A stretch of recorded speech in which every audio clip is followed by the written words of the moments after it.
Okay, so we've got Tachyon splice today. So to start off, if you've got a sealed rope end, you're just going to cut that off. And we'll start off by marking the cover. So I've got marker A, that's 40 centimeters from the end. Mark B, that's 48.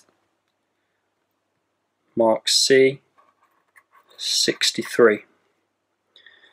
And I'll also mark the cover taper here, so working from mark A towards the rope end. 1, 2, 3, 4, 5, 6, 7, 8. So I'll mark 1 in each direction, and then I'm going to mark every other pair. So 1, 2, 3, 4, 5. So I've marked 6 pairs in total, 12 strands, so it's a 50% reduction in the 24 strand cover. And I'm just going to tie a knot a couple of arms length from mark C to keep the core in balance.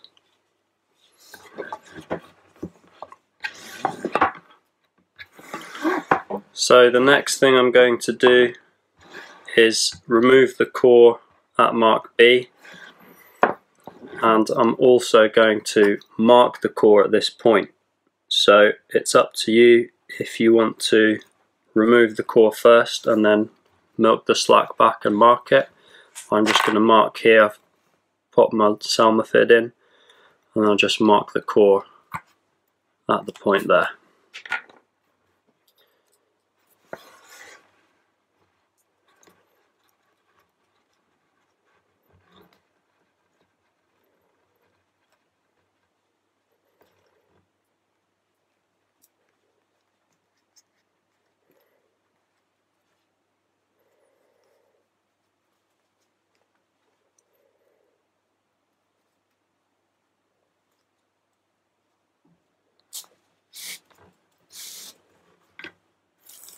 So I've got the core and the traces there coming out at mark B. So from here I'm going to continue to mark the core. So I'll pull some slack, and I'm just going to cut off the traces here as well.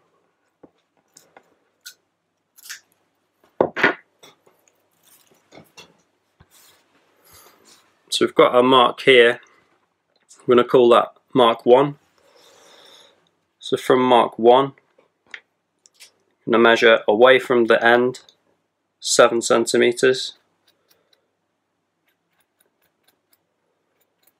and this is mark 2. So I'll mark all the way around the core there, and from mark 1 again I'm going to measure 47 centimeters. So from here we're going to taper the core. So what I've done at this mark 3 is I've marked my first set of core strands for tapering. So the way we do that is we have a good look at the core braid. We've got groups of 4 strands, so 4 going left, 4 going right. We're going to make a 50% reduction, so at each point we're going to take out 2 from the 4. So I just open up the braid a little. It's easier to see with some contrast from the purple inner cores. So here at mark 3 I've marked 2 strands going left and also 2 going right. And from there I'm going to work back towards the end of the core, and I'll count then 1, 2, 3. So it's every third crossing, and then I'm marking 2 left and 2 right, and again 1, 2, 3, and again 1, 2, 3. So 4 sets in total, and at each point 2 going left, 2 going right. So I will pull these out straight away, but I'm not going to cut them at this point. You'll see why. So I'll just use my Selma fid again and just pinch the rope beyond the marking and then just gently move out. And if you start at the first set you've marked working towards the rope end, what you'll see is that if you have been incorrect with your marking, you'll actually pull those incorrect marks out because you'll be pulling the wrong strand out. So that's quite good. So just have a look at the one you pulled and see, yeah, there's no marks there, so I know I've pulled the right one. It's quite easy to mark incorrectly at this point. So again, just pull, having a look.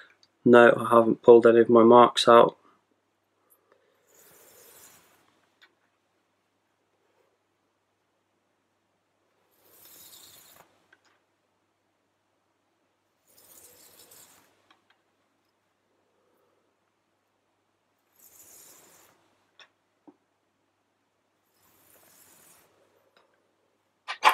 And there's another check you can make here, which is good. So we've familiarised ourselves with the pattern of the core before we tapered it. We've got groups of 4 in each direction, and now after our reduction we've got groups of 2, so nice even spacing, and it's pairs of strands going in each direction. So just have a quick visual check and recognise that pattern. So I pulled out my 4 cores, or 4 sets that I've marked.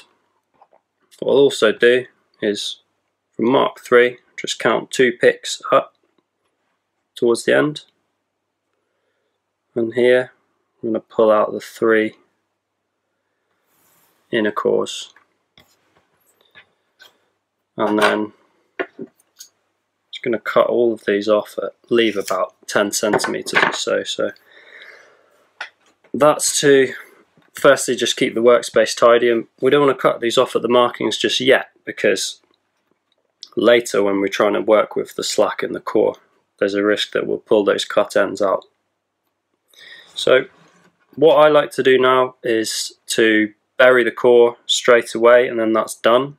So if you want to continue by tapering the cover and then bury the cover first, it really doesn't matter. It's just what I prefer to do. So wire fid, and I'm going to find mark C, rotate the rope, and the wire goes in opposite mark C. So take care we don't get snagged on the core within. And we can do a check here by just pulling the core at mark B. I can see then that the core has not gotten stuck in the wire. So from mark C we then go up to mark A, and you'll notice that the wire is going in opposite mark C, but it's coming out at mark A, so that the wire is crossing over the rope. So going in on this side, out on the other side. And here we're going to pull the core through. So just check that the core isn't actually twisted. I'm just going to put in around 60 millimeters or so, and that should be nice and easy to pull through. So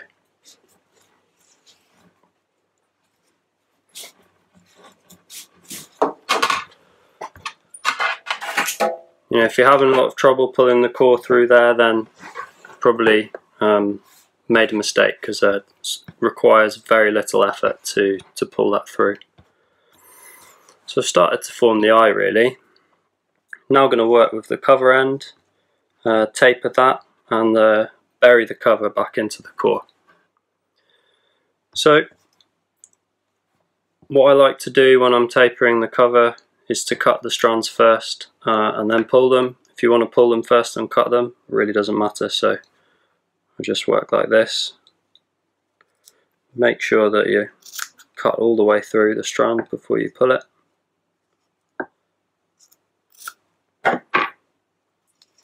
And then I'm pulling them away from the rope end, and therefore there's no risk that I'm going to distort the cover braid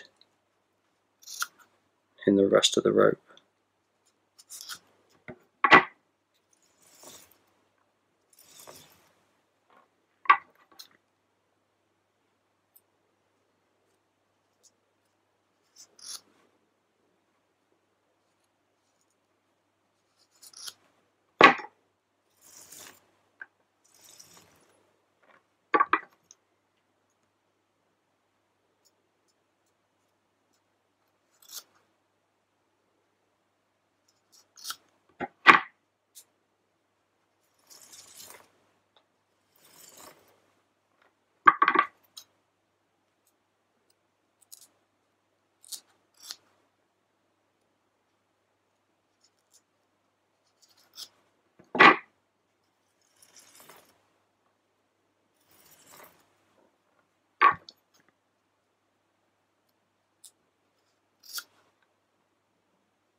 So again, just visual check and looking at the braiding on the cover that's left, that we've got even spacing. In this case we've got 12 strands remaining in the cover, and that's 1 in each direction, so it's nice and even. And then we're going to look at pulling the cover through into the core. So the cover's going to go through from Mark 2 to Mark 3. You can use a Selma type fid for this, that's fine. I prefer to use a wire, so in this case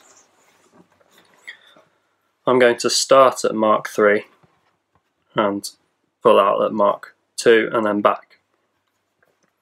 So what I find really helps to give a little bit of margin for error on the tapering of the cover end in this section is to pull the cover through to just beyond Mark 3, so say 1 pick away from the cover end or the core end. So my wire is going to go in there. Take care that you're not getting stuck on the internal purple cores, and then just go through, taking care that the wire is staying in the hollow center of the core.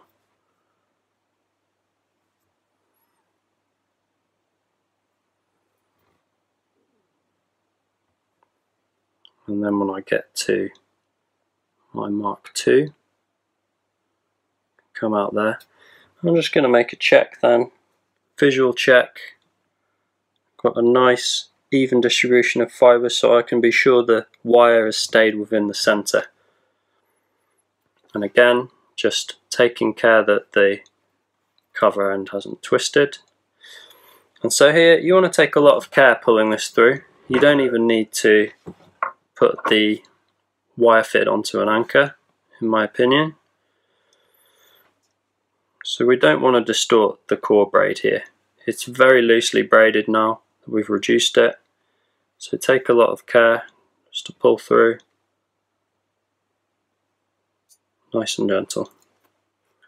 And then finish with the wire. And then it's going to balance up the slack here. So again, you want to take a lot of care. You know, this differs from a class 1 double braid splice in that you don't want to be pulling this crossover really hard, okay? Because that's going to distort the loose braiding of the core. So just gently going to pull until Mark 2 disappears, at mark A. So just about there should do it. And then pinching the crossover, milk the cover slack back towards mark C, like so. And here I'm going to milk the core slack towards mark 3. And this is really important that you just take some time to see that this is right. Make a visual check on the core that we've got a nice even distribution of core strands here. So you can actually move individual pairs back into position by hand. It's going to give us a nice even compression when the splice is put back together. And so this is why I mentioned before that we haven't cut off the core tails at these points. So that's because if we had, we would now be milking against those cut ends, pushing them out of place. So just take care.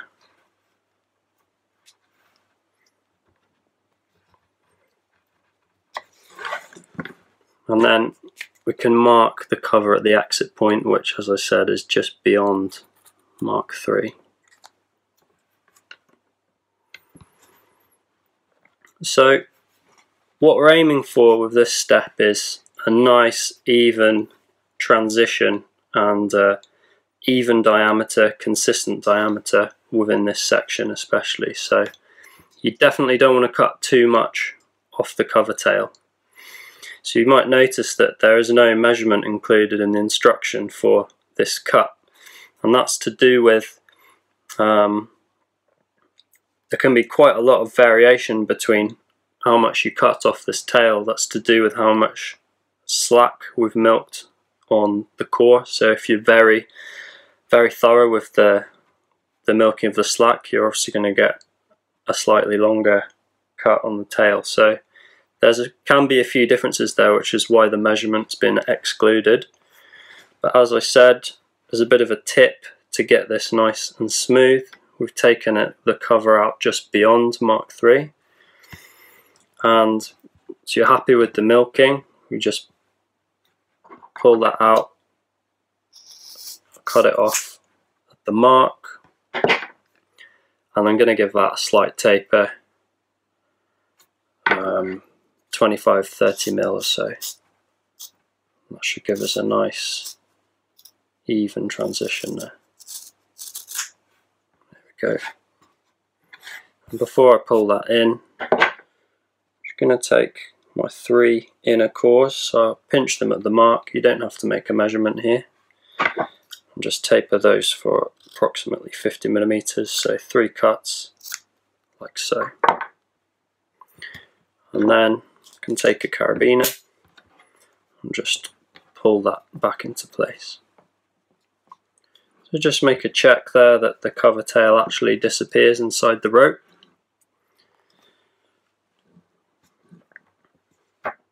So here I can cut off the core tails at the marking. So 1, 2,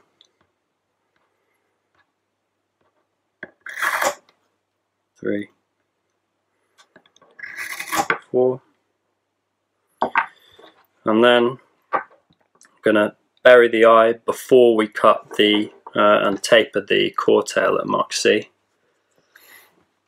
So just keep tension on the eye. I'm going to milk the slack from the anchor point. So here, just milking slack back from the anchor. I'm keeping tension on the eye.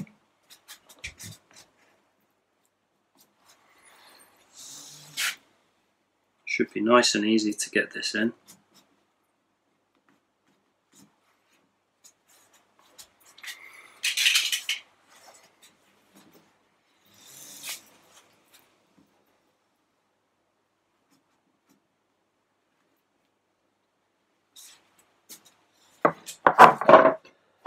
So here I've milked mark A slightly beyond mark B, so you're going to overbury the eye slightly, and then I'm just going to pull that back in the other direction, so just to decompress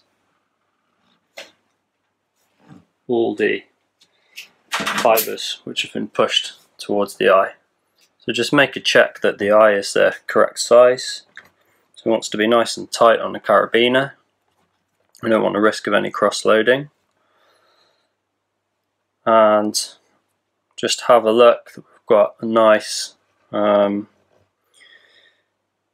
even distribution of fibres. Again, no distortion of the braid, so try and visualize what's happening inside the rope here, that the cover and the core here are sitting nice and balanced. If it's very lumpy in this section, then it's a good chance that you've not held the eye tight enough when you've been burying it, and the loosely braided core has gotten pushed up towards the eye. So again, if you pull the crossover too tight, you'll get this bunching in this section again. So you'll see that that's nice and even. So the last step here is just to taper the core tail. So the way I do that, so I'll just mark at the exit point, and it helps here if you remove the carabiner, it gives you just a little bit more slack to work with. So if you pull the core tail as much as you can, you should get about 60 to 70 millimeters of slack to work with. So I'll make a horizontal cut just inside the mark, and then I'm going to taper that as much as I can. Like I said, that's around 50 to 60 millimeters. And the way I like to do that in this case is just to cut individual pairs at approximately 10 millimeter intervals. So you can fan the tail and taper it if you prefer. This is just how I prefer to do this particular splice. So just picking pairs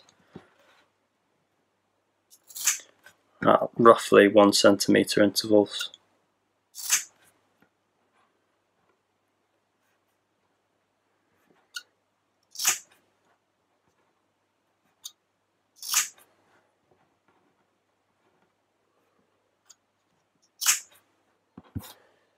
And then you might find that you need to use a tool just to loosen the eye to get a carabiner in there.